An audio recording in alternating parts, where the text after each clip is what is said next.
Buenas tardes a todos. Vamos a esperar unos minutitos para arrancar, para que se empiece a sumar la gente que debe estar conectándose a último momento, pero solo vamos a esperar 2 minutos, así todos los que fueron puntuales no tienen que esperar por demás. Mientras tanto, les voy a ir contando cómo funciona el sistema. A la derecha de la pantalla van a tener un recuadro de preguntas y respuestas.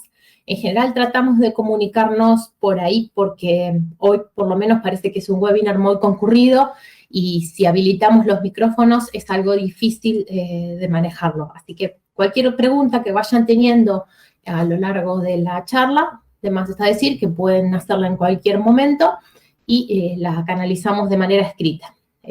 Trato de leerla en voz alta o de mi compañero de ir respondiéndolas, así para todos pueden sacarse la duda o si ha quedado algo no muy bien explicado, se puede compartir para todos.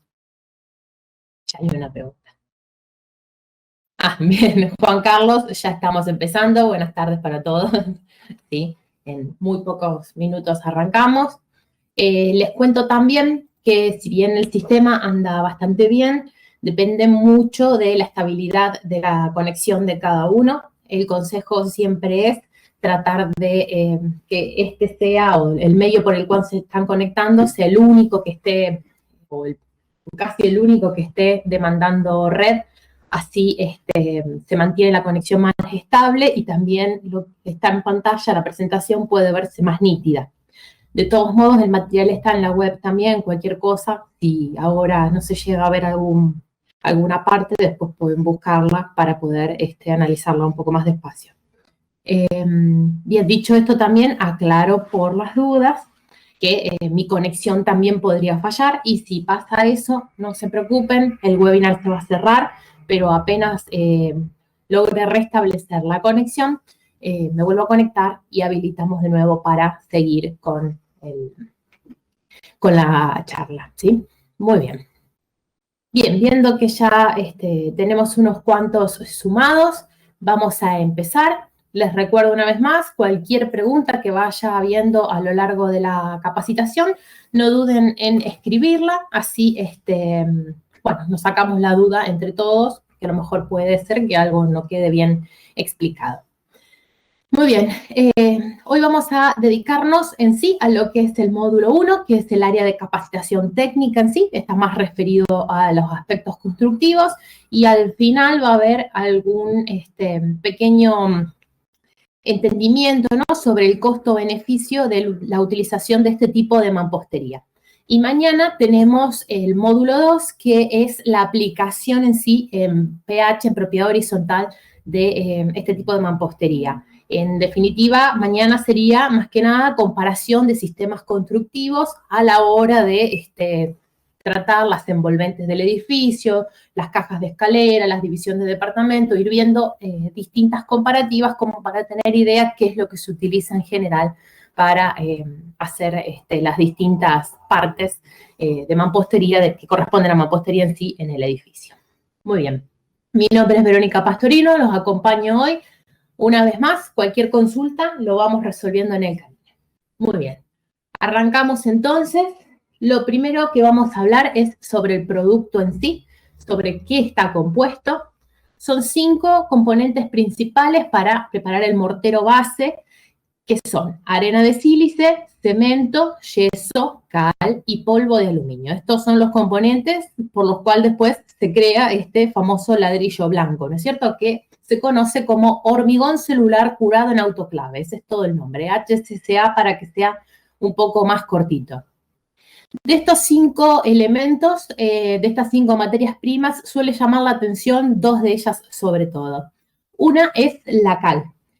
¿Por qué? Porque conocemos o siempre existe esta posibilidad, ¿no?, de que la cal reaccione con algún componente metálico. Entonces, es como que es un material al que le tenemos cuidado. Queremos asegurarles que, si bien se utiliza así para hacer una reacción junto con el cemento y el aluminio, una vez que se completa todo el proceso de curado, la cal queda completamente apagada. Así que no va a haber ninguna posibilidad de corrosión de armadura si quedará el ladrillo en contacto con la cal. De hecho, ahora vamos a ver más adelante, van a ver que incluso tenemos hierros de refuerzo a medida que hacemos la elevación de la mampostería. No pondríamos esos hierros si hubiera alguna posibilidad de reacción de la cal, ¿sí?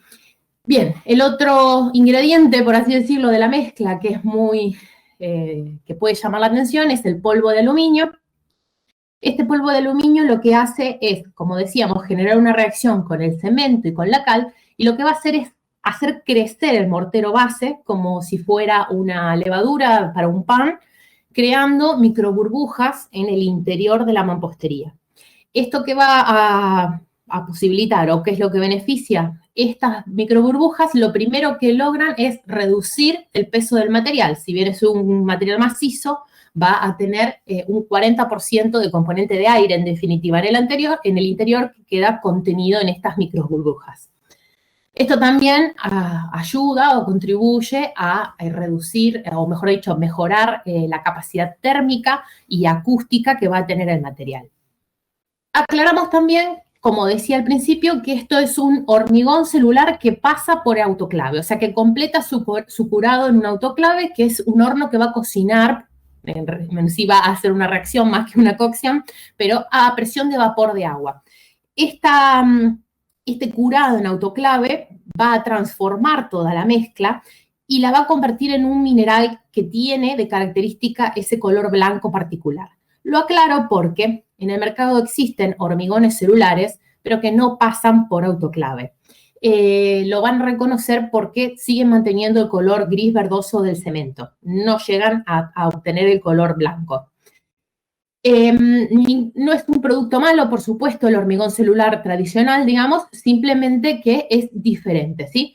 Al pasar por el autoclave, logramos aumentar la capacidad de compresión que van a tener las piezas y también lo que se logra es controlar la contracción por secado, permitiendo que podamos hacer baños más largos sin necesidad de poner refuerzos verticales tan seguidos para controlar, ¿no es cierto?, la contracción de los mismos. Por eso aclaramos que sí, que no son iguales todos los hormigones celulares. Los hormigones que pasan por autoclave van a responder a las características de las que vamos a hablar ahora. Muy bien.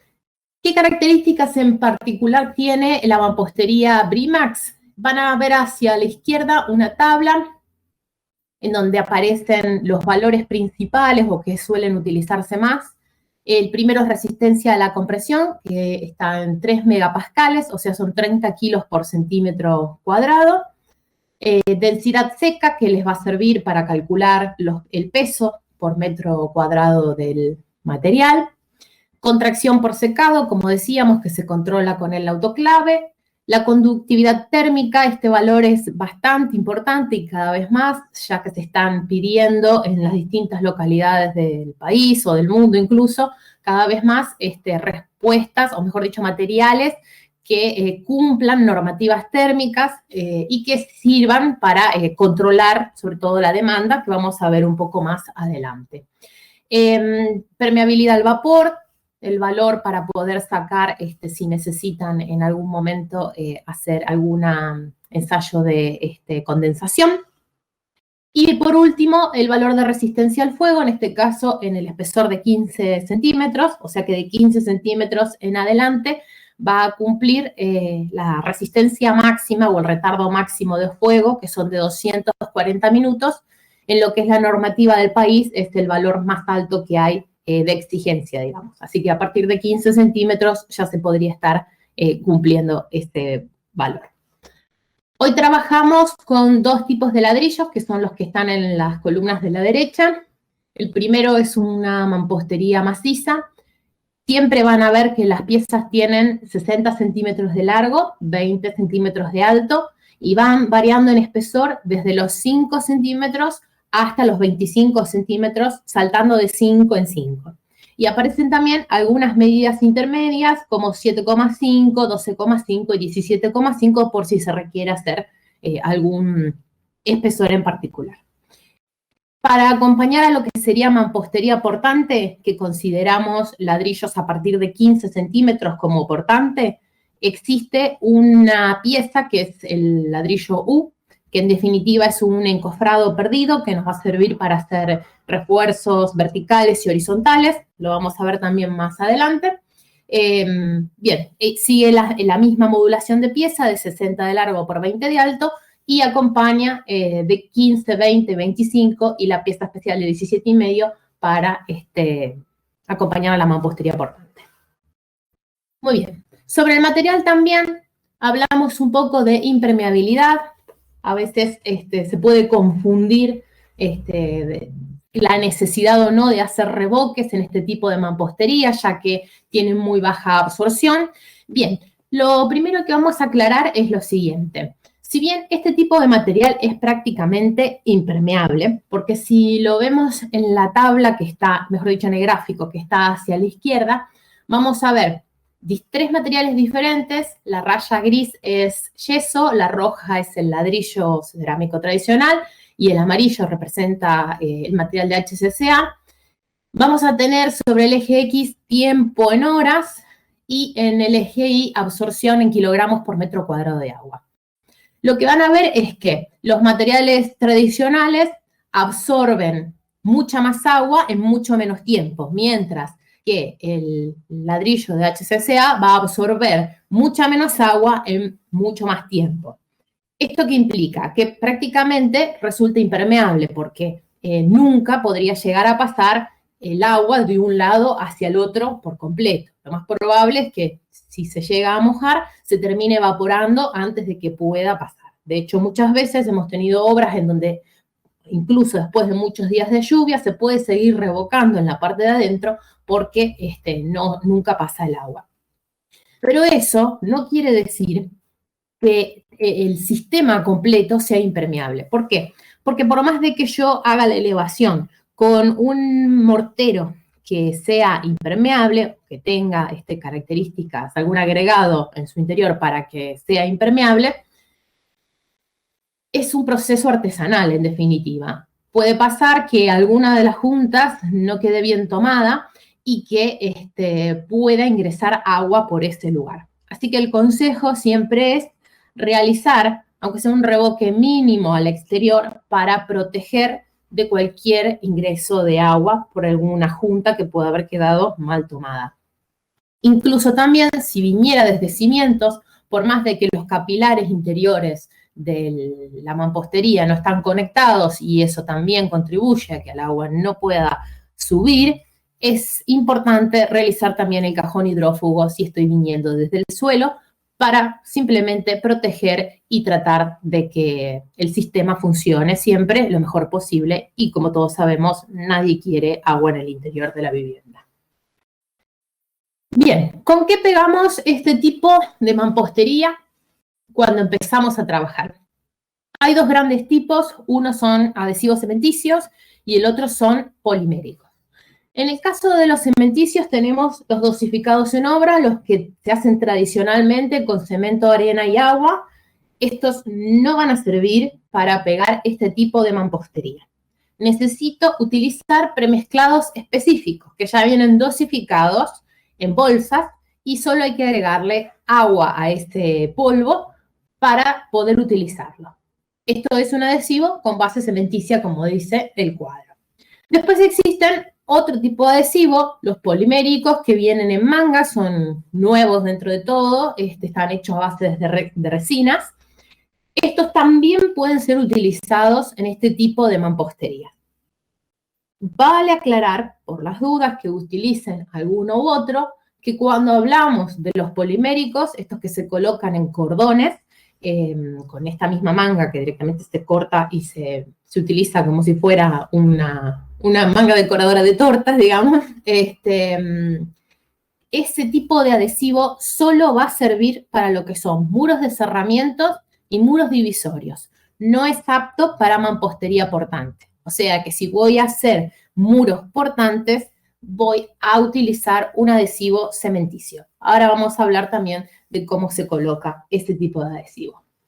Importantísimo, solo hay que agregarle agua. No es necesario incorporar ningún otro producto a la mezcla. A veces pensando que algo va a mejorar la mezcla, inhibe alguna reacción química que ya tiene preparada el premezclado y no permite la adherencia. Después, ¿qué pasa? ¿Cuál es el resultado? Parece que peor, pero después terminan marcándose las juntas. Como nadie quiere eso en su obra, siempre prepararlo con agua y en la cantidad que indica la bolsa.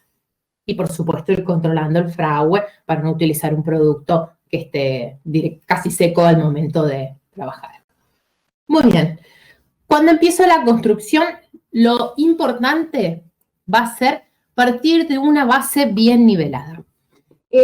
Aquí van a ver el concepto de faja de nivelación y va a decir que no es obligatorio sino una consecuencia. La idea sería siempre que desde el primer ladrillo que yo voy a pegar, ese lugar ya esté nivelado y que directamente con el mortero adhesivo que elija trabajar pueda pegar la pieza, a lo sumo terminar alguna mínima nivelación con el mismo mortero, milimétrica, y seguir pegando. Pero si no fuera el caso, a veces pasa que no queda la superficie lo suficientemente a plomo, voy a necesitar recurrir a esta faja, que es en definitiva una especie de carpeta, ¿no?, de cemento y arena que va a seguir el contorno de los muros. De unos 2-3 centímetros de alto está bien. Muchas veces también se utiliza para modular en altura, ¿no? Acomodarme con esta faja para hacerlo. Podría ser el caso. Siempre está bueno modular el proyecto para no tener cortes por demás o para no hacer así cortes excesivos o dificultosos en algunos sectores. ¿Por qué tenemos que realizar esta faja o partir de una base bien nivelada? Porque el mortero que vamos a colocar va a generar juntas de 3-4 milímetros. Eso significa que no tengo modo de recuperar plomo con la junta. Así que sí o sí necesito partir nivelado y luego el muro, controlando las primeras hiladas, van a ver que queda prácticamente completamente liso. Y es por eso también que después tenemos menores espesores de revoque. Lo vamos a hablar un poco más adelante. Siguiendo entonces la elevación, hice mi faja o no, dejé mi sustrato a nivel para empezar a pegar, coloco la primera hilada, voy a tener refuerzos que es obligatorio en lo que es muros portantes. En los muros de cerramiento y divisorio se sugerencia también reforzar la primera hilada con una barra de 6 milímetros. En la foto puede haber, en alguna de las fotos hay 2 barras. Podría elegir, digamos, el colocar 2 barras. Sí sé que a lo mejor puede haber algún asentamiento diferencial en el terreno y necesito que colabore la mampostería un poco con este asentamiento, ¿sí? Pero lo obligatorio sería, aunque sea, colocar una barra. Esta barra va a ir dentro de una canaleta, porque como dijimos, la junta no puede absorber los 6 milímetros de la barra. La canaleta, consejo, puede hacerse tanto fuera, antes de pegar, previo al pegado. A lo mejor tengo alguien que se encarga de los cortes y los va marcando y pasando ya cortados, como podría pegar toda la primera hilada y luego hacer la canaleta. Se puede trazar con el mismo serrucho que se corta, y si no, mucho más fácil trabajar con alguna herramienta eléctrica, generalmente amoladoras, para hacer las 2 aristas y con la cuchara hacer palanca y canalizar. De 1 centímetro por 1 centímetro y 1 centímetro de profundo, y trato de no irme de eso porque si no estaría desperdiciando mortero, es simplemente para que entre la barra y la voy a rellenar después con el mismo mortero cementicio para que proteja la barra de la corrosión. Nada más que por eso. Así que bien, eso, tratar de mantenerla al mínimo para no desperdiciar material de pegado. Muy bien. Cuando termino mi primera hilada y voy a seguir la elevación, voy a empezar a trabar los bloques. Como en cualquier mampostería, el consejo siempre es trabar al centro. O sea que a cada lado de la junta me deberían quedar 30 centímetros de mampostería. Eso es lo óptimo. Podría pasar que por algún proyecto en especial o algún muro en especial me convenga trabar un poco diferente. Lo mínimo sería el dibujo que está abajo, trabar 20 centímetros de un lado y 40 centímetros del otro, ¿sí? 2 tercios, 1 tercio, para tener una traba mínima. En muros portantes, sobre todo, es importante que las trabas se mantengan lo mejor posible, o sea, se respete por lo menos el mínimo. En relación al mortero cementicio, como les decía antes, se coloca con llana dentada, como está en la imagen, para asegurarnos de que las juntas queden entre 3 y 4 milímetros. Para eso la llana dentada tendría que ser de 6 por 6, 8 por 8 como mucho, para poder eso mantener siempre la junta al espesor correspondiente. Cabe aclarar, porque no siempre en la mampostería tradicional se hace, la junta vertical también debe tomarse, las dos, la horizontal y la vertical. Y agrego algo más en la vertical, recuerden que la masa de goma me va a servir para ir asentando las piezas y el golpe desde una de las puntas del ladrillo para que la junta vertical quede bien tomada es importante, porque hay veces que eso se pasa de largo y terminan quedando juntas que son mayores de lo que deberían ser. Muy bien, continuando el proceso de elevación, vamos a ir reforzando la mampostería con barras. No en todos los muros voy a tratarlo del mismo modo. En el caso de muros portantes, sí, es importante que exista una barra cada 3 hiladas, como está en la tabla de la derecha, para que puedan guiarse, y no voy a necesitar un vínculo a la estructura porque se supone que los muros están haciendo de estructura en sí. Luego, muros divisorios, los que están en el interior de la vivienda, donde no apoya ninguna losa, digamos, que no tienen carga por encima, no voy a necesitar esa barra, podría optar por ponerla de primera hilada, como dijimos, pero no es necesario que esté todo a lo largo del muro cada 3 hiladas. Sí, es importante que esté vinculado a la estructura si existiera o a otro muro, si en el caso de que no hayan trabado, voy a necesitar que exista una vinculación. Entonces, en ese sector voy a hacer un chicote, digamos, una vinculación con hierro cada 3 hiladas para que queden conectados. En el caso de muros de cerramiento decimos que son los que cierran otra vez los vanos de una estructura independiente, que sería el caso, por ejemplo, de un edificio, y van a dar al exterior. La envolvente de mi edificio sería el caso, por ejemplo, quedan dentro de los pórticos, digamos, que arma la estructura. Estos muros también van a llevar barra continua cada 3 hiladas y, por supuesto, van a necesitar ir vinculándose a la estructura. Por eso vamos a aprovechar esta barra cada 3 hiladas también para hacer la conexión. Entonces, repasamos, pusimos en general en primera hilada 1 o 2 barras, luego tendríamos 2 hiladas sin ningún refuerzo, a la tercera volvería a canalizar para poner el refuerzo, 2 hiladas sin nada, 1 hilada con una barra. Siempre trabajando con barras de 6 milímetros y teniendo en cuenta, por supuesto, qué tipo de muro estoy utilizando para no tener que hacerla por demás, digamos, para no hacer un trabajo extra.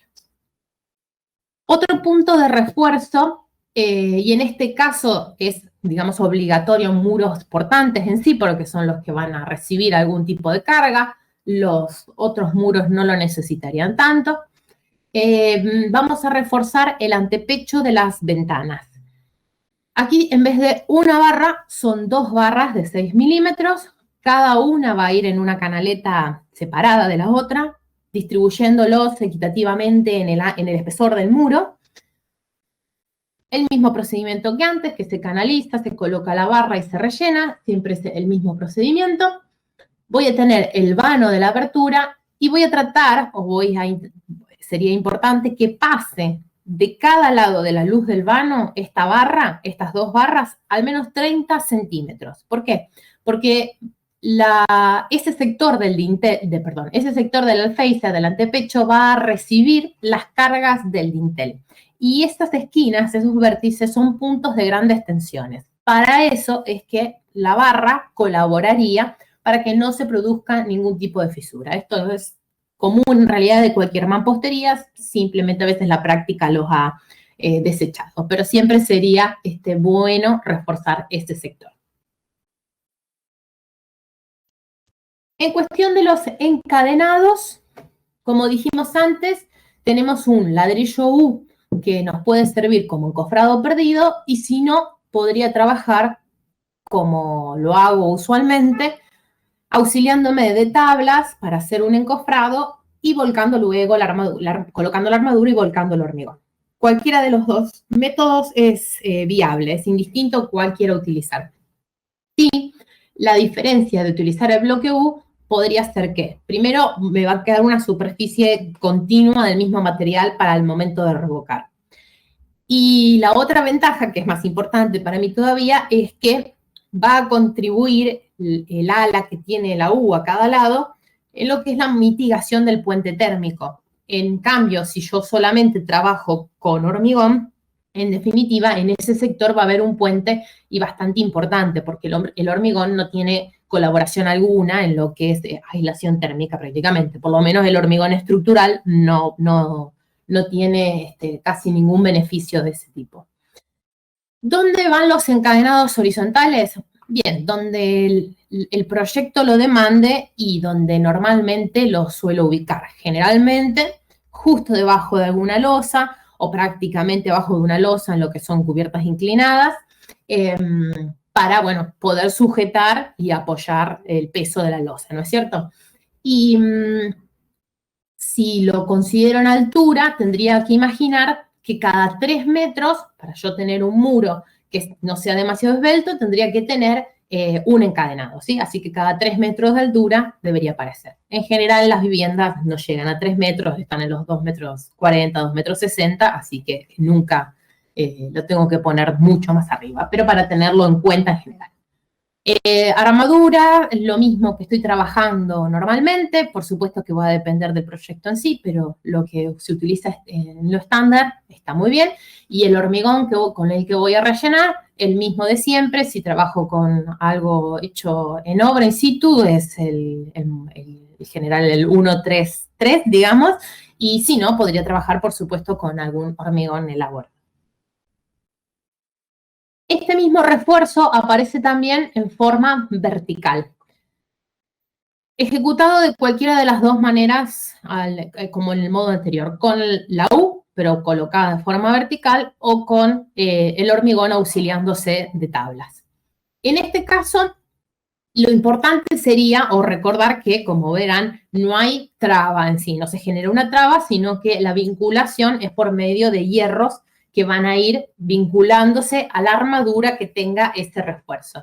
Es importante cuando trabajen con este tipo de muros portantes, digamos, y que existan estos refuerzos, que a medida que se va haciendo la elevación, yo vaya llenando estos refuerzos para que el muro se vaya rigidizando y que si por alguna razón tuviera o estuviera en alguna zona con mucho viento, el muro no corra riesgo de caerse, ¿sí? Así que el módulo tiene más o menos 60 centímetros, que es justo donde encalzan los hierros. Podría ir llenando cada 60, cada 1,20 m como mucho, y rellenando la SU o armando el encadenado vertical de hormigón. ¿Dónde los voy a ubicar? Bien, el proyecto en sí es el que me va a decir dónde lo necesito. No hay, digamos, una ubicación ideal. En general se ubican en lo que son las esquinas, por así decirlo, en cada vez que el muro quiebra, en lo que son muros que dan al exterior. Después también se ubican en donde tengo las jambas, digamos, de las aberturas muy grandes. También en paños muy cortos, para que no vibren tanto, si fuera el caso, ¿no? Puede ayudar a rigidizar el borde, digamos. Pero donde sí o sí debo colocarlos es donde tenga muros que estén alcanzando los 6 metros. O mejor dicho, cuando tengo un muro que superó los 6 metros de longitud, voy a tener que pensar en que lo tengo que acortar, ¿sí? Así que el máximo de separación, en definitiva, entre refuerzos sería de 6 metros. Pongo un ejemplo, tengo una medianera, o hacia una medianera tengo un muro de 8 metros de largo, voy a imaginar que a los 4 metros, no hace falta que sea a los 4, la cuestión es que ninguno de los dos lados me quede mayor a 6 metros, voy a colocar un refuerzo vertical. Podría estar también en las esquinas, sí, pero el obligatorio sería el central, digamos. Muy bien. Dinteles en mampostería. También tienen mucho que ver con el tipo de muro con el que estoy trabajando. Pero en muros portantes trabajamos con el bloque U o con el encofrado con hormigón. Va a depender mucho de la relación que voy a tener entre la luz del vano y la carga que tenga encima, cuál es la elección de uno u otro. En las hojas técnicas que están en la web hay algunas tablas que hacen esta relación para permitirnos saber, digamos, si la sección de hormigón que tiene el bloque U, el ladrillo U, me sirve o me alcanza para ejecutar mi dintel. Como una generalidad, hasta 2,20 m, 2,40 m, en algunos casos me podría llegar a servir el ladrillo U. Si son aberturas más grandes, diría que directamente trabajen de forma tradicional con hormigón. En el caso de cualquier tipo de dintel, siempre importante que apoye al menos 20 centímetros a cada lado de la abertura, ¿sí? Al menos tengo una pisada de 20 centímetros a cada lado. Si son aberturas más importantes, si se aumenta esa pisada, mucho mejor. Pero el mínimo sería recordar y respetar esos 20 centímetros. Ahora, cuando voy a muros no portantes, que como mucho van a tener alguna hilada por encima, también podría utilizar el bloque U, porque a veces también tengo aberturas grandes y me va a servir reforzarlo un poco más. Pero podría armar la mampostería directamente colocándole barras por debajo. Es lo que nosotros llamamos o proponemos como un dintel prearmado. ¿Qué sería un dintel prearmado? Sería buscar en el piso algún lugar bien nivelado, colocar la pieza central que va a tener ese dintel y luego recortar, o no, dependiendo del caso que tenemos, dos piezas o tres hacia los lados para armar lo que sería la luz del vano más los 20 centímetros mínimos de apoyo a cada lado. Estos ladrillos se pegan entre sí, se canaletean por encima, se coloca una barra en cada uno, barra del 6 sería la mínima, podrían ser 2 barras del 8, se rellena y se deja descansar 72 horas. ¿Para qué me sirve esto? Para que yo después pueda girar la pieza entera como si fuera todo un solo ladrillo y colocarlo sobre el vano directamente. La ventaja de esto es que me permite trabajar sin puntales, porque en definitiva ya está armado antes de que lo suba. Si no, podría hacerlo como tradicionalmente, ¿no? Auxiliándome del puntal y la tabla. Cualquiera de las dos formas es viable, pero sí hemos visto que en obra ha dado muy buenos resultados el evitar los puntales para poder tener una mejor circulación. En general, ese es el comentario que tenemos. Bien. Si hay alguna duda, por favor, párenme. Capaz que estoy hablando sola también. A veces me pasa que se cortó y sigo. En caso de instalaciones, cuando haya que canalizar para pasar cañerías de agua, de gas, lo que sea que necesito en la vivienda, el consejo es no utilizar masa y cortafierro para ir golpeándolo. Ah, bien, bueno, me gusta que no haya dudas. Bien, vuelvo a estos. No tratamos de utilizar masa y cortafierro para ir canalizando. ¿Por qué? Porque se corre el riesgo de pasar de largo, como pasa en la foto del centro, y además porque a veces de tanto golpe, y sobre todo en los muros que son divisorios, que no están en contacto con la losa, lo vamos a ver ahora en las diapositivas que sigue, de qué se trata esto, puede pasar que produzca microfisuraciones a lo largo del pase de la canalización. Para evitar eso, y más fácil todavía y más limpio también, trabajamos con amoladora o acanaladora.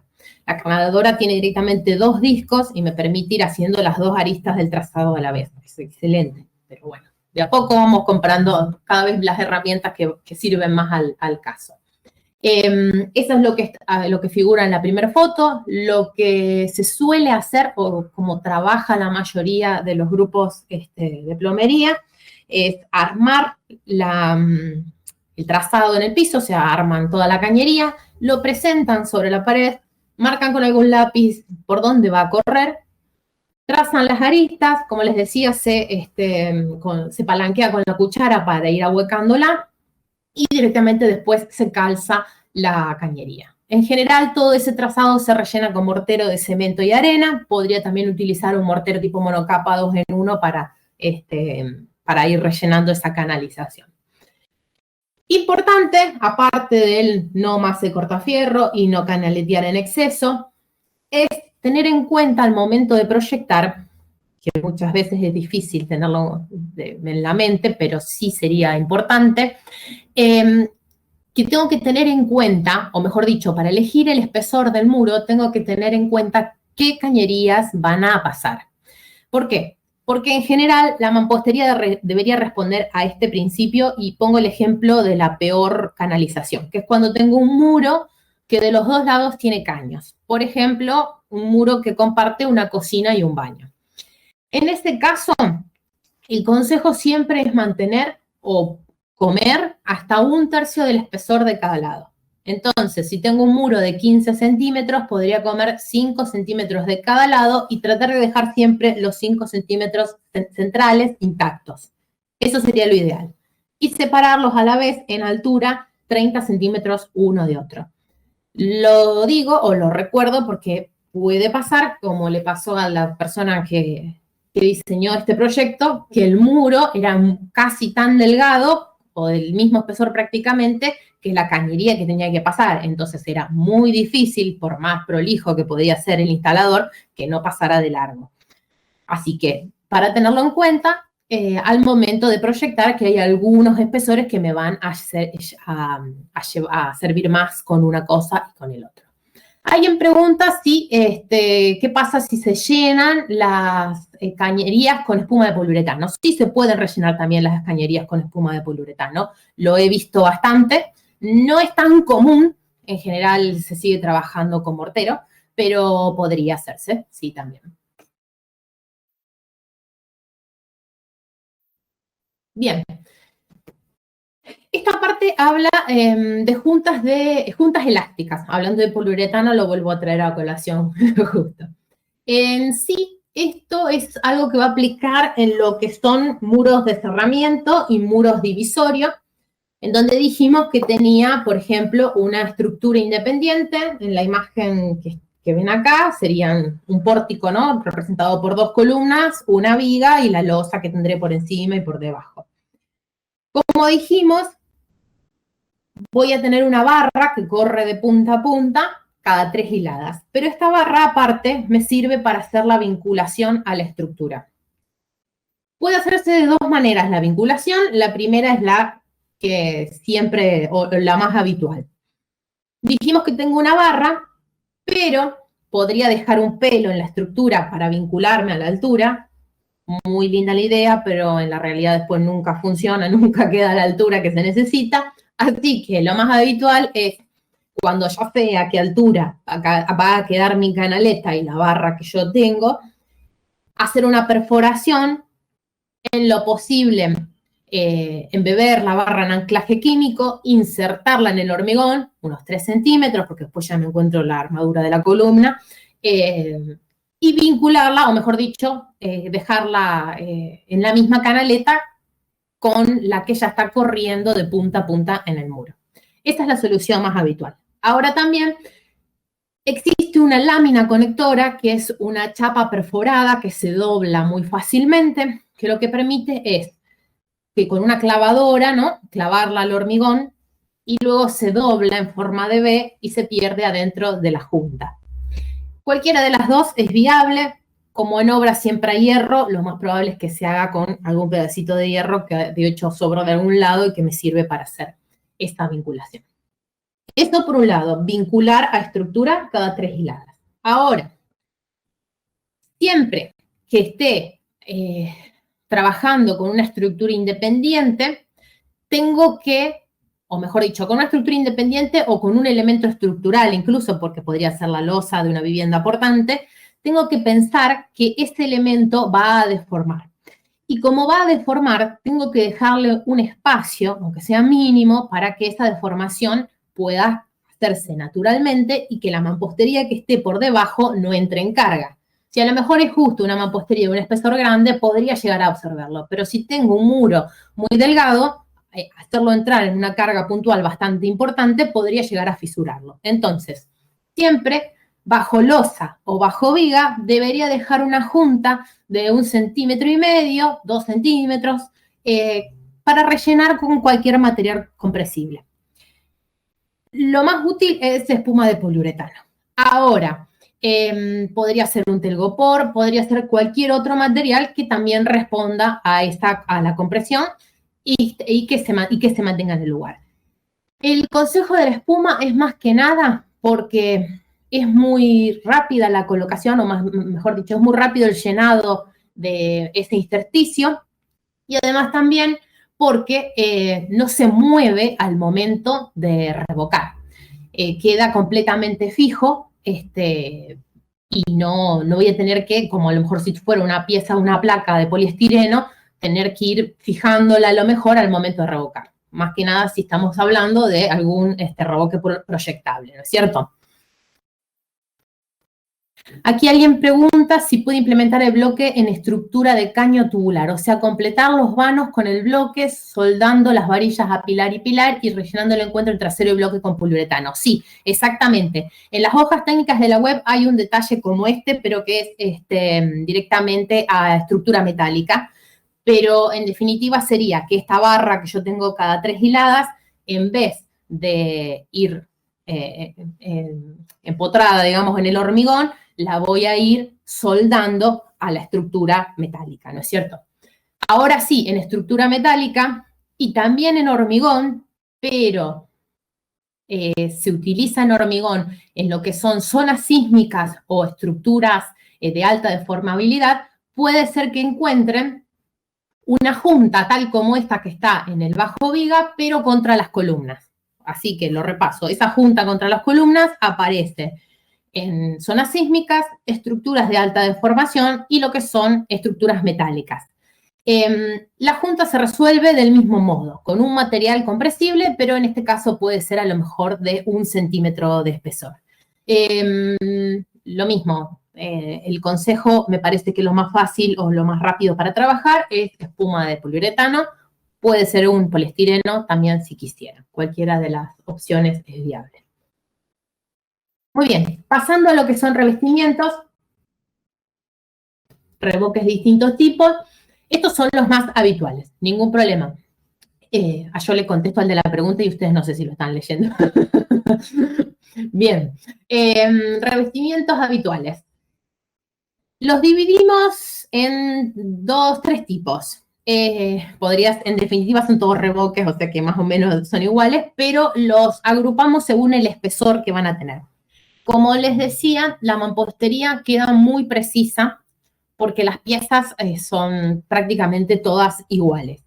Entonces, eso me permite reducir muchísimo los espesores de revoque. Voy a tener espesores milimétricos de a lo mejor 5 o 6 milímetros, si por supuesto la obra lo permite. En lo que son en general viviendas, es más fácil controlar el plomo y cuando trabajamos con estructuras independientes, edificios, es más difícil a veces que el hormigón, sobre todo, me quede perfecto, digamos, y pueda aprovechar esto de la mampostería. Por supuesto, tratar de hacerlo para poder sacar al máximo el poder reducir el espesor de los revoques, pero bueno, en esos casos suele irse más a alguna capa un poco más gruesa, digamos, un espesor un poquito mayor que llega al centímetro, centímetro y medio, y tratemos de no pasarnos de eso para no tener un sobrecostos sin sentido.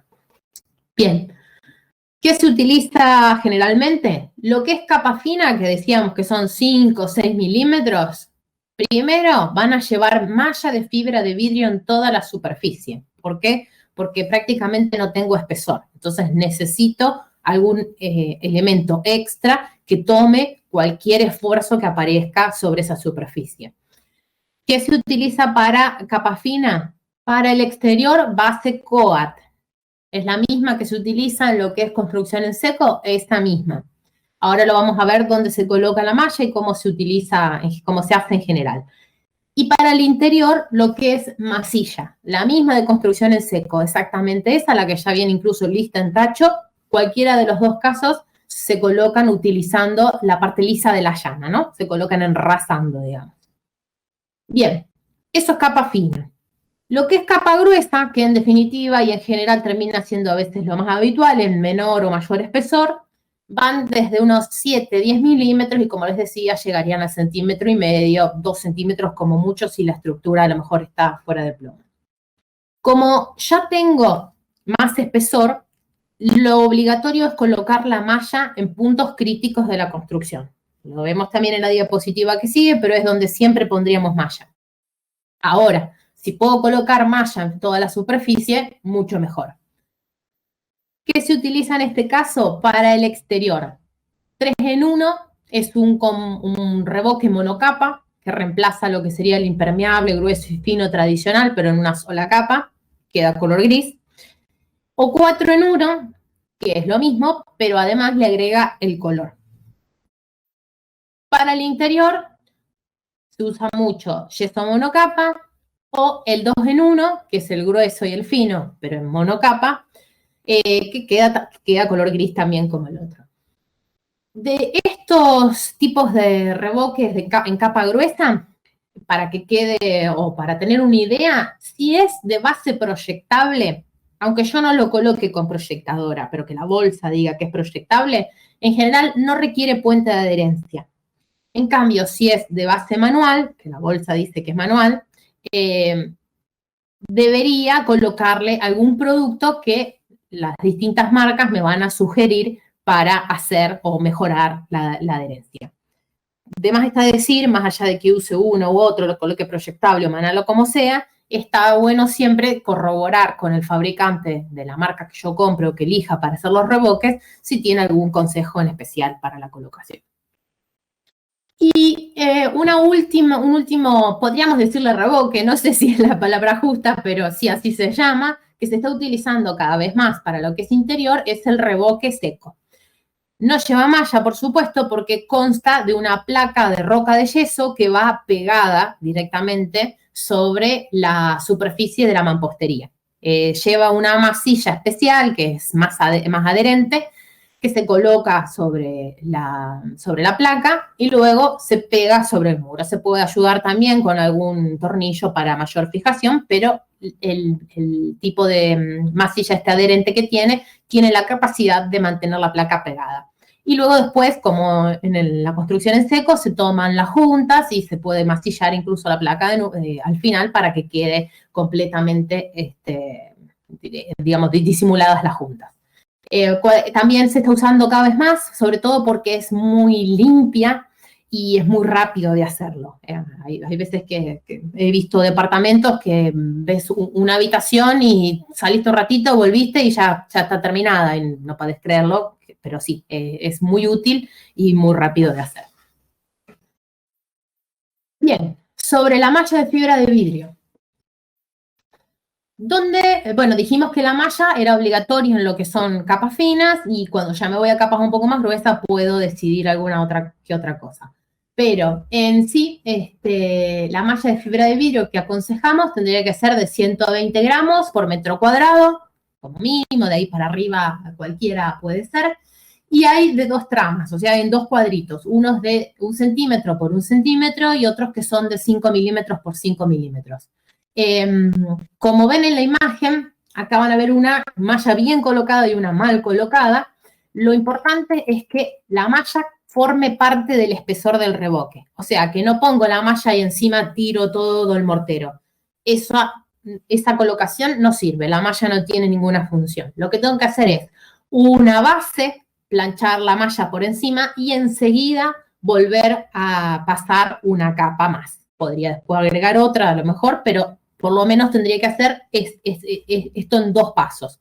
Importante también, la gente que fabrica este tipo de materiales, siempre nos recuerda que es importante que las 2 capas de mortero que yo esté usando para que la malla quede fijada en el centro deberían estar frescas o por lo menos no la base completamente fraguada para que tenga, sea mejor dicho, un solo espesor con malla y no 2 capas con una malla, ¿no es cierto? Así que trabajar en paños más chicos, controlar cómo esté el tiempo, ¿no es cierto? Si tenemos mucho sol o hace mucho frío, para poder ir evaluando el tiempo de fragua que va teniendo. ¿Dónde no me puedo olvidar nunca de poner malla? Donde tengo estructura, a cada lado de la estructura, por lo menos voy a reforzar esos lugares de encuentro entre mampostería y estructura. Donde pase cañerías, voy a reforzar alrededor de las aberturas, sobre todo en los vértices.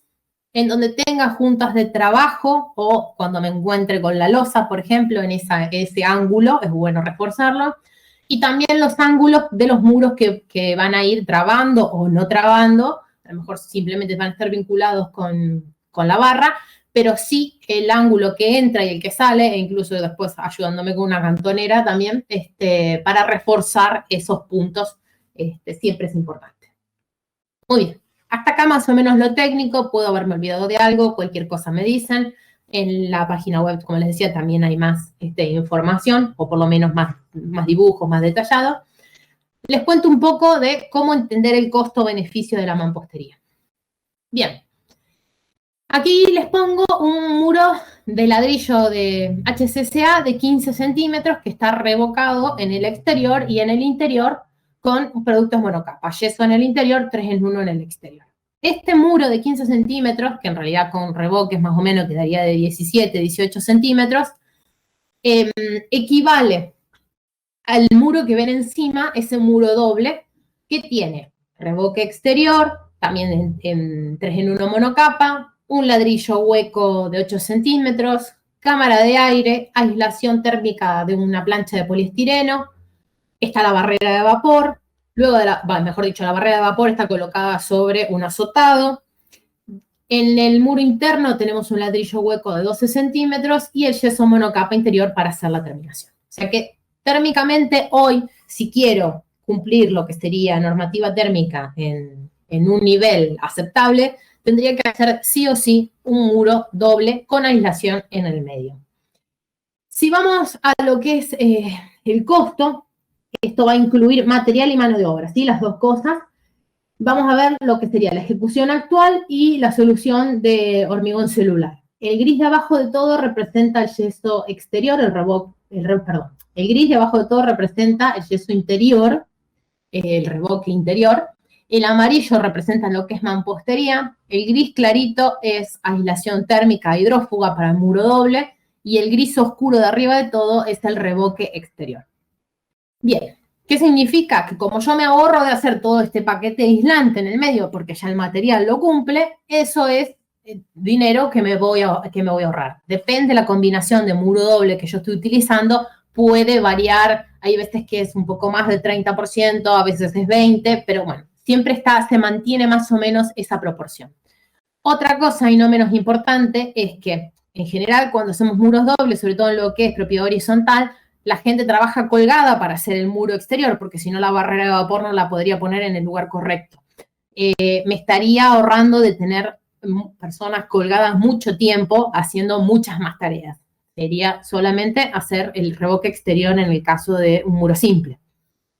Y además, que parece una pavada, pero no, a veces no es tanto, lo vamos a ver en la última diapositiva, en vez de tener un muro que casi tiene 30 centímetros con el muro doble, tengo un muro que como mucho llegará a 20. Son siempre metros cuadrados o superficie que se devuelve a la construcción en sí. Ahora me van a decir, sí, pero muro doble contra muro simple, por supuesto que siempre es más caro. Sí, tienen razón. ¿Qué pasa cuando vemos muro simple contra muro simple? Aquí hay un muro interior típico, que es el ladrillo hueco de 8 centímetros, revocado con yeso de ambos lados, y un reemplazo habitual, que es una mampostería Brimax de 7,5. Aquí alguien me pregunta que no entendió lo de colgado. Sí, lo explico, vuelvo un segundo atrás. En general, en las construcciones que son de propiedad horizontal, tengo que hacer primero el muro interior, que en este caso, si vemos este muro, no sé si se ve mi puntero, pero sería el muro del hueco de 12 centímetros, el más ancho. Yo sobre ese hueco tengo que hacer un azotado hidrófugo para pintar o para hacer, en este caso, por ejemplo, acá está planteado con pintura asfáltica, la barrera de vapor. Todo eso lo tiene que hacer una persona del lado de afuera. Cuando están trabajando en un edificio, en una vivienda, no pasa nada porque será planta baja y un piso como mucho, pero en un edificio que a lo mejor tengo que poner a alguien desde el piso 12 hacia abajo, revocando primero, una vez que termina de revocar, volver a subir y hacer toda la pintura asfáltica y después ir colocando las planchas para hacer la aislación térmica. Y después alguien otra vez va a tener que empezar a hacer la mampostería para cerrar al exterior. tuve gente colgada, diría yo, trabajando del lado de afuera, sería la palabra, la palabra correcta, todo ese tiempo, ¿no? Eso es lo que parecen pavadas, ¿no? Pero bueno, es siempre más riesgoso que si no lo tendría. Bueno, también algunos me pueden decir, sí, pero a lo mejor en mi ciudad no hay muchos edificios, sí, también podría pasar que a lo mejor no sea el caso. Pero bueno, en las ciudades grandes suele pasar cada vez más que se ven más estos tipos de soluciones. Volviendo al muro contra muro. Entonces, 8 centímetros de tradicional contra 7,5 de mampostería HCCA. Bien, volvemos a los costos, a las barras. El gris representa el revoque y el amarillo representa lo que es mampostería. Siempre material y mano de obra. ¿Qué es lo que vemos acá? Que cuando la barra amarilla de lo que es el costo de la mampostería en sí, de hormigón celular, es más grande, o sea, es más costoso que la tradicional. Va a pasar que cuando vayan a un corralón a averiguar el precio de cada unidad, van a querer salir corriendo. ¿Por qué? Porque va a salir 3 o 4 veces a lo mejor más caro que la mampostería tradicional. No corran. Lo que queremos decir es que si bien el ladrillo va a ser más costoso en sí, la unidad, el análisis debería hacerse por metro cuadrado. ¿Por qué? Porque primero voy a necesitar menos piezas por metro cuadrado. Luego, voy a necesitar o debería llegar a un estándar en donde la mano de obra me rinda más. ¿Por qué? Porque en general, dos oficiales trabajan solo con un ayudante. Entonces, estoy haciendo estoy mejorando el tiempo de obra al tener media persona, digamos, una persona y media trabajando en un metro cuadrado. Y además, por supuesto, si logro mantener los plomos controlados, sobre todo en lo que tiene que ver con estructura, porque la mampostería es muy fácil hacer la elevación, les digo porque hasta yo lo hago y me sale, voy a poder mantener los espesores de revoque al mínimo. Entonces, me termina pasando que las barras se compensan, aunque el material original me salió un poco más caro. En este caso, el ladrillo de 7,5 siempre da más abajo que el otro. Pero podría ser que me den las dos barras 100, una 100, otra 110, pero están siempre cerca los porcentajes. Nunca es una diferencia enorme entre uno y otro. Así que por eso es que decimos entenderlo por metro cuadrado y no ladrillo contra ladrillo. Ahora bien, esto no me convence tampoco, no termino de entender para qué en sí me sirve. Aquí lo que tenemos es un análisis de consumo en lo que sería si yo construyo mi casa con mampostería tradicional y si cambio con este tipo de material. Para entender esto, lo que se utiliza es un software que hace un análisis energético de forma dinámica. O sea que ubica una vivienda en un lugar específico, se tienen en cuenta los datos climáticos de ese lugar, se tiene en cuenta, por supuesto, también cómo es la construcción en sí, qué orientaciones tiene, qué cantidad de aberturas tiene. Cada proyecto me va a disparar, digamos, un resultado diferente, pero para que tengan un estándar. En este caso es un análisis que hacemos en una vivienda que tiene 250 metros cuadrados. Ahí arriba hay un esquema como para que tengan una idea del tipo de vivienda que es. Lo ubicamos en la ciudad de Puerto Madryn. Tiene en este caso un ratio de abertura y muro de 25%, o sea que tiene bastantes aberturas lo que es esta vivienda. Y lo sometemos a un análisis en un termostato continuo de 24 grados para verano y 20 para invierno, que es lo que sugiere el Ministerio de Energía para lo que es climatización. O sea que vamos a ensayar la vivienda como si yo calefaccionara en invierno, todos los meses correspondientes a ese lugar en invierno y todos los meses correspondientes al verano con ese termostato para una construcción de un tipo y la otra. Entonces, lo que vemos primero es el muro tradicional, pusimos un ladrillo hueco portante de 18 porque es el que tiene mejor capacidad térmica, contra una mampostería de 15 centímetros de HCCA. El primer renglón va a responder al consumo de refrigeración que tiene cada una de las envolventes, sería la palabra, el consumo de refrigeración que va a tener, iluminación para el interior, equipamiento del interior, que sería cualquier electrodoméstico o aparato que tengamos funcionando en la vivienda, Por supuesto que esos valores son iguales porque es lo mismo para cualquiera de las dos, la vivienda no varía. Y al final se suma todo para tener una demanda anual de energía, ¿sí? En kilowatt hora.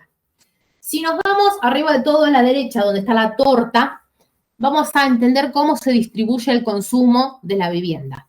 Entonces vamos a ver que el gris bien oscuro, que es casi un 9%, representa la iluminación. El gris clarito, ese que es casi blanco, es un 16%, es el equipamiento interior. El amarillo es la refrigeración y el gris este intermedio, la tajada más grande, es lo que es calefacción. Por supuesto, ubicado en este lugar, esta torta varía dependiendo a dónde me muevo, pero las proporciones se mantienen, por más de que varíe una cosa o la otra. Significa que en casi todos los casos lo que es el consumo para climatización en una vivienda significa el 25% del consumo. O sea que está muy bien que cambien mis lamparitas y ponga lamparitas LED, que compre aparatos que tengan eficiencia A o que sean mejores. Por supuesto que siempre me van a servir. Pero donde tengo que poner el ojo, digamos, es en el consumo que tenga que ver con refrigeración y calefacción, porque es el que más incide. Entonces, si utilizamos en nuestra envolvente materiales más eficientes, como es el caso del hormigón celular curado en autoclave, vamos a ver que se reduce el consumo en un 20% en lo que es climatización. Por supuesto, si me salto a espesores más grandes de hormigón celular, más va a ser el ahorro, ¿no? Pero por lo menos podría partir de un 20% en el 15, que es el espesor que más se utiliza. Pero además, sí, en vez de utilizar vidrios simples, yo utilizo vidrios dobles para tener un envolvente que sea más similar térmicamente, puedo sumarle a ese 20% original un 13% más de ahorro anual en lo que es el consumo de demanda, ya sea que climatice con gas o con energía. En definitiva, eso es lo que significa, ¿no? ¿Qué significa esto? Se desprenden dos cosas de acá. Primero, que es muy importante que la envolvente en su totalidad, y cuando digo envolvente hablo de muro opaco y hablo de vidriado y hablo también de la cubierta, sobre todo en los lugares donde hace más calor, donde la incidencia va a ser más grande, que estén aislados, que todos respondan térmicamente más o menos similar, mucho más va a ser el ahorro. Y que luego siempre, en casi todos los casos, y sobre todo cuanto más chica es la vivienda, donde tengo menos aberturas, más incidencia va a tener el peso de que el muro sea el que sea aislante, digamos, el que sea de mejores características. En definitiva, entonces, el que ahorra es el que va a vivir ahí, pero además se entiende por qué cada vez más las distintas municipalidades, las distintas localidades nos piden un K térmico específico, porque disminuimos el consumo de la demanda de red al no tener que exigir tanto, simplemente eso. Tenemos redes que lamentablemente no están al 100%, entonces siempre nos sirve que no demandemos tanto. Y parece no tan importante, pero sí lo es, generamos menores gases de efecto invernadero que para las generaciones futuras, o ya lo tenemos que estar controlando para que las generaciones futuras tengan un buen porvenir. Por último, así no le saco más tiempo, porque hoy se ve que hablé lento, porque siempre lo termino más rápido. Aplicamos, vamos a imaginar, yo soy constructor, sí, fantástico que el que va a vivir ahorre, pero a mí al final no me importa mucho porque yo soy el que construyo y en definitiva yo quiero beneficios para mí también. Este sería un ejemplo. Lo voy a aplicar a una propiedad horizontal que tiene una superficie de casi 2.000 metros cuadrados, o 1.884 dice exactamente. Lo pongo en este ejemplo porque cuanto más grande es, más se nota la diferencia. De más decir que en una casa lo voy a tener, pero a lo mejor no es en esta proporción tan grande. Este edificio se iba a construir con mampostería tradicional, ladrillo hueco de 8 para dividir el interior del departamento, ladrillo hueco de 12 para separar un departamento del otro, y ladrillo hueco de 18 para cerrar todo el exterior. Se cambió por ladrillo de 7,5 para el interior, de 12 para dividir los departamentos y mampostería de 15 para hacer el cerramiento. Luego de esto se analiza cuánto voy a consumir para pegar esta mampostería en adhesivo por un lado y en cemento y arena por el otro, de yeso para el interior, de 3 en 1 para el exterior y del agua de amasado de todos estos morteros. Se calcula también el volumen de desperdicio, porque dijimos que como esto se corta con serrucho, puedo ubicar cualquier ajuste en otro lugar y no tengo que tirar la pieza. De hecho, muchos directamente lo que sobra lo muelen y lo ponen en el contrapiso y ni siquiera sacan el volquete de eso. Pero vamos a imaginar que tengo el desperdicio, se calculan los desperdicios habituales para las mamposterías y luego los volquetes que voy a necesitar para sacar ese desperdicio. En la parte de fletes también se suma lo que son los camiones para mover la mampostería desde la fábrica o desde donde lo compre hasta el lugar y los adhesivos, bueno, sí, los fletes para el adhesivo, para el yeso, para el revoque exterior. Por último, se ve físicamente lo que ocupa la superficie de un muro contra el otro, los revestimientos incluidos, ¿no? El completo de un muro y el otro, y el peso que tiene por metro cuadrado un tipo de muro con el otro en lo que es el total. A lo mejor los numeritos de estos se ven muy chiquitos, en la web, como les dije, después están para poder verlos mejor.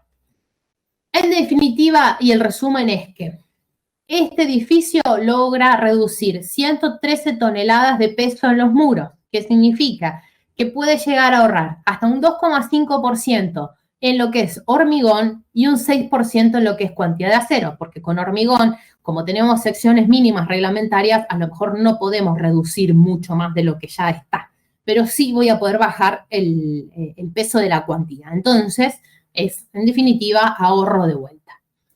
Hay un recupero de 30 metros cuadrados de superficie habitable por este cambio de los muros y del revoque y de todo este espesor final que va a tener el muro. Por supuesto, no es que el edificio gane un departamento entero más, porque va a estar repartido en toda la superficie de la planta, pero me puede servir para cambiar la categoría de un local, ganar 5 o 10 centímetros más. Luego, hay una reducción del 60% de los residuos, que eso lo vamos a, por supuesto, trasladar a lo que son volquetes. Hay un 46% menos de consumo de agua. 3 fletes menos involucrados en el proceso, en lo que incluye lo que es mampostería y todo lo que son materiales para revoque y pegado. Podemos llegar a reducir los revoques del interior al 50%, del exterior al 40%, y los volúmenes de adhesivos se reducen a un 46%, porque como les decía, la junta es mínima. Este edificio gana al pasar de una envolvente simple, tradicional, a una de hormigón celular, un 50% más de aislamiento térmico y, no menos importante, como dijimos al principio, la mampostería es prácticamente impermeable, lo que me va a permitir que en los locales húmedos no necesite hacer el revoque previo impermeable antes de colocar las piezas de revestimiento. O sea que directamente puedo tomar bien las juntas y llanear, con la parte dentada, por supuesto, de la llana, con el pegamento específico para la pieza que yo vaya a colocar y pegarla directamente. Por ejemplo, pegamento de porcelanato y luego pego mi pieza de porcelanato, sin necesidad de ningún revoque previo, y voy a tener asegurada la impermeabilidad del espacio. Por supuesto, a lo mejor en el baño de una casa no se nota, pero cuando tengo un montón de departamentos repetidos en altura, sí hay una diferencia grande al no tener que hacer ese trabajo. Muy bien, creo que eso es todo. Sí. Les voy a dejar acá, ahora estoy disponible por cualquier consulta, pero el contacto de mi compañero, el ingeniero Bruno Valli, y mi contacto, Verónica, por cualquier duda que pueda surgir, a lo mejor ahora no, pero más adelante pueden enfrentarse a algún proyecto del estilo. Si surge alguna duda o hay algo que no se entienda en las hojas técnicas o en algún lugar, no duden en consultarnos, para eso estamos, ¿sí? Muy bien, estoy a disposición por cualquier consulta, si quedó alguna duda.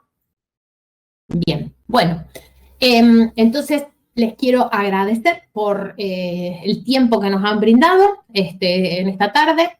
Si mañana se quieren sumar, aunque sea un ratito, es más cortito el módulo 2 porque, bueno, es otro tipo de desarrollo, así que si en algún rato se quieren sumar para ver algo más, están invitados a la misma hora, en el mismo lugar. Así que estamos disponibles. Gracias, Juan Carlos. acá Juan Carlos nos está tirando flores. Bien. Quiero agradecer al Grupo Austral también por que estuvieron en la organización y saludar a la gente de Uruguay que siempre se conectan un montón. Vamos a estar preparando un webinar específicamente para ellos. Así que, mira la gente de Salinas también. Bien. Una consulta. A ver, ¿alguien? ¿Ángel? Sí, Ángel, acá estamos. Bueno, muchísimas gracias, Adriana. Que tengan unas buenas tardes, a cuidarse mucho. Sí, Ángel, yo te estoy escuchando. Te estoy leyendo, mejor dicho. Para revocar no es necesario mojar el muro cuando estoy trabajando con este tipo de revoques premezclados porque ya tienen la cantidad de aditivos para la absorción del muro. De todos modos, sí, a veces hay colocadores que por alguna razón o porque están acostumbrados a hacerlo de un modo u otro, han encontrado o les resulta más conveniente mojarlos. Pero en principio no sería necesario. Igual si se moja no es perjudicial, digamos. Así que dependiendo del caso, digamos, más del colocador que otra cosa. A ver, cuando vos me decís si no fuera un revoque plástico, sí, me estás diciendo si, por ejemplo, utilizar un revoque tradicional, si utilizar un revoque común, eso sí. Si en realidad cualquier mortero tradicional no tiene adherencia sobre esta mampostería. Va a parecer que adhiere, pero después se termina desprendiendo. Porque directamente tienen diferente absorción. Por eso utilizamos revoques industrializados que ya tienen ese control. Como te digo, lo ideal es no utilizar revoques comunes, pero si lo fuera a hacer, lo que tengo que hacer es generar sí o sí un puente de adherencia mecánico que se hace con la parte dentada de la llana utilizando el mismo mortero de pegado, ¿no es cierto? Así se encastra, por así decirlo, el revoque tradicional en esos dientes y se crea una adherencia. Ese sería el modo de trabajar. Por eso también aconsejo no utilizar revoques tradicionales porque si no tendría que ser otro paso más haciendo el puente previo. De a poco, ¿no? Ir volcándose a revoques premezclados para también hacerlo más racionalizada la obra. Sí, puentes de adherencia químicos, sí, aunque no siempre hemos tenido buen resultado. Siempre el mecánico, digamos, con este llaneado nos ha resultado mejor. No quiere decir que no, pero bueno, cualquier cosa también se puede consultar con quien venda este puente de adherencia químico, ¿no? Estas pinturas, entre comillas, para poner antes. Bien, eso, Ángel. Cualquier cosa igual me escribís y lo vemos, sí. Bien. Bueno, entonces. Mar del Plata también. ¿Cuánta gente? ¿Cuánta gente que nos escuchó hoy? De todos lados. Bien. Una vez más, entonces, a disposición por cualquier cosa. Nos vemos mañana si queda alguna duda y si no, nos escribimos. La web también tiene un contacto a un WhatsApp, que cualquier cosa también se deriva al área correspondiente si se genera alguna duda. Santa Fe, estamos acá cerquita, yo estoy en Rosario, así que somos todos santafesinos. Saludos a Santa Fe. Muy bien. Nos vemos entonces mañana para quien pueda. Que tengan unas muy buenas tardes. Saludo a la gente del sur. Tengo parientes allá, así que no me están viendo, pero igual los saludo aunque no sepan. Nos vemos a todos. Hasta mañana.